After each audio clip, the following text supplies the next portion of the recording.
Looking back, there were so many moments in college, specifically going to college in the States, where I just don't know how I finessed it, how I pulled it off. But the true balance, the true finesse is being able to, have your hot girl moments, partying, not missing a thing, not missing an event, but then also coming to class serving looks, euphoria high school looks, but then doing the business in the classroom and having that strong GPA.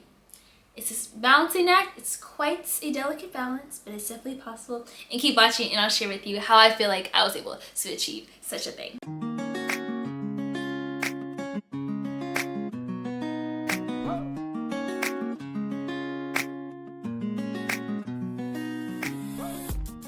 Hello beautiful people, my name is Savannah, my internet I go by Savvy C, and welcome back to Savvy C Scoop. Today I decided to wear and rep my alma mater, Baylor University, because I'm talking about the 5 things that I did now that I'm graduated from school to start every semester that will just lay a foundation and just set me up, I feel like, ultimately for success when it came to midterms and of course finals time. I thought I'd share it with all of you because the school that brought me to Paris, reason why I moved here, is because the American University, their first day of classes is today, FDOC is today, and so I thought it would be a perfect time to share a video like this. So it's going to be a quick little 5 things that I do, take it or leave it, hoping can speak to your situation and of course adapt it to what works for you and what helps you throughout the way. But first, before we get started, don't forget to hit the subscribe button and the bell for notifications.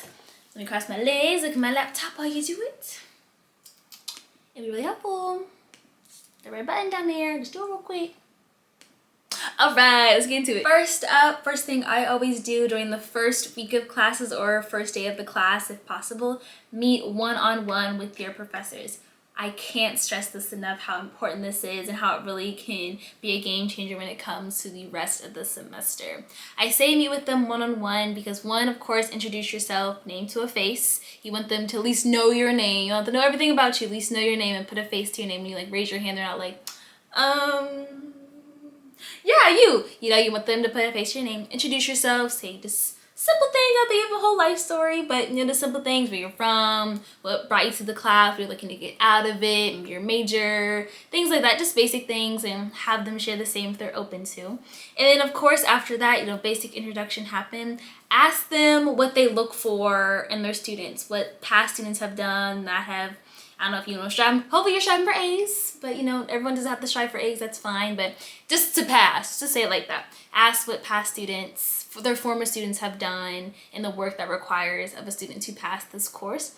And then 2, ask for any recommendations or resources that past students have used or that you should use going forward so that you can have just the best success for this semester and working in their coursework. Now, I know a lot of you might be like me, where you were online, you were a hybrid, you're in person throughout the course of the semester, especially now with things just such influx. So again, just adapt to it. So instead of maybe going to their physical office, you can't do that. Meet on one-on-one through a Zoom call, Teams, whatever. But definitely introduce yourself and make that introduction. And it can really sow the seed and plant the seed for the rest of the semester of a success with them. Point number 2, combine all of your syllabi and make one master plan, master calendar with every important assignments, final exam, tests, midterms, group projects, presentations, etc., as well as holidays, of course, too. So have a huge master calendar, both digital and analog, print-based, if available to do, if you like doing both. I say having both just in case, so if you lose one or forget one, you'll have another place to go. And just with that ultimate calendar, ideally too, those huge month-to-month calendars, if you can invest one of those or print one of those, that'd be really helpful. It helps when you just look overall to see okay, this week in early April or this last week of October, life is going to put me through HE double hockey sticks and hell, I'm not gonna say it, and it's gonna really just drag you through the coals and you're just not gonna you're just gonna hate your life. And that happens every semester. Gonna be that one, but it's you're whew, is it worth it? it's just a great birthday, and you go on social media and then you see, you know, these rappers, all these people popping up with millions of dollars and you're just sitting there suffering. But it's okay, it will be worth it. It always pays off. However, you know, with that, knowing in advance what's ahead of you, you can at least, you know, brace yourself, prepare for it, and know that, like, okay, let me get all this stuff done socially or trips or whatever else, so that when you get to that week, you can really just buckle down and focus and crank out schoolwork. It really helps, and too, I think takes a bit of the pressure off when you're going week by week, class by class, of just knowing what's coming versus being completely blindsided in the moment. Point number 3, building off of the last point of having a master calendar digitally and written hand formats, I really advise and suggest that you have and decide solely on a place to host all of your notes and just any feedback and assignments that you have over the semester. For me, I'm a big Google Drive person, and so what I do every semester, I keep saying do, it feels so weird, like, it feels so weird not having school and all I'm done, but what I did each semester was I would just like title a Google Drive folder, fall 2020, spring 2021, so like whatever semester it is, the year, have that be the overarching folder, and then within that folder have a subfolders for each class that I'm in, and then within that folder have just all the assignments, notes, syllabi, contact information, etc. that you need for those classes or that you just accumulated over the semester. So you can always just have it in one go-to place. I sometimes take handwritten notes. I haven't really much lately, but I remember my first semester of grad school I did, because it was so many screens, so it's just nice to have a break for my eyes. But if you're fully digital, or if you can maybe have like an iPad, you write on like an Apple Pen or stuff like that, just have a sole place for it. And maybe if you would like to have one or the other or both as a backup, just in case laptop dies, iPad gets lost or whatever, you have a backup. So it's not just solely writing on all that one thing, and if you lose that one thing or something goes wrong with that one thing, then, you know, your whole semester is kind of, you know, SOL. Just, you know, keep that. Next point, number 4, is all about what you bring with you to class, or maybe if you're online, what your online space looks like. So I just wrote like a list. I'll just read them out bit by bit. The first being a drink, simple as that. Pen/pencil, something to write with. Notebook and or iPad, whatever you take notes with. Phone and or laptop. I would say probably bring both, but again, one or the other. Or if you don't use your laptop, you use your iPad, then bring that. And with its chargers as well, of course, just in case you're on campus longer than expected or something happens, you don't always have that as a backup. Then a form of ID. I'd say at least your student ID plus something else, but if you just have your student ID on you, that should be fine. Form of payment as well, you know, going to your cafeteria, whatever is around campus, on campus, vending machines, etc. Something to pay for, or something comes up again that you didn't expect to pay for, you can have that readily accessible. Hand sanitizer/wipes, which I feel like should go without saying. Hello, times are in. And building off of that as well, an extra mask. It's been so many times in class I've been like especially when I have my hoops, I've been putting my mask on and it breaks, and that's just the worst when like one of the strings breaks and you're just there like, it's the worst. 0 out of 10 recommend to bring an extra mask just in case. Transportation, whatever you do, however you get to class, get to campus, bring that. So like for me, living in Paris, I use my Navigo. Maybe bring a bike lock if you bike to campus, car keys if you drive to campus, etc. Then as well, of course, bring your house keys so you're not locked out. So, or maybe, you know, you type in like a code or whatever, but bring those keys with you. Don't forget those.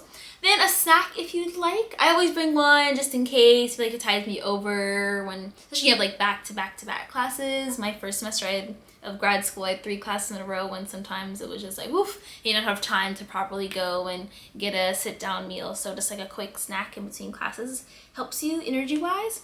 Some lip balm, I recommend, especially with masks. You know, your lips get a little chapped and it's cold outside right now, so get a little chapped. And then last but not least, of course, glasses, prescribed and or blue light, especially again if you're taking classes remotely and looking at screens all the time. I actually take my own advice on this one. I personally do not have blue light glasses, but I'm looking into getting some. So comment down below if you have blue light glasses and how you feel about them and how you like them, if you would recommend them to me. So yeah.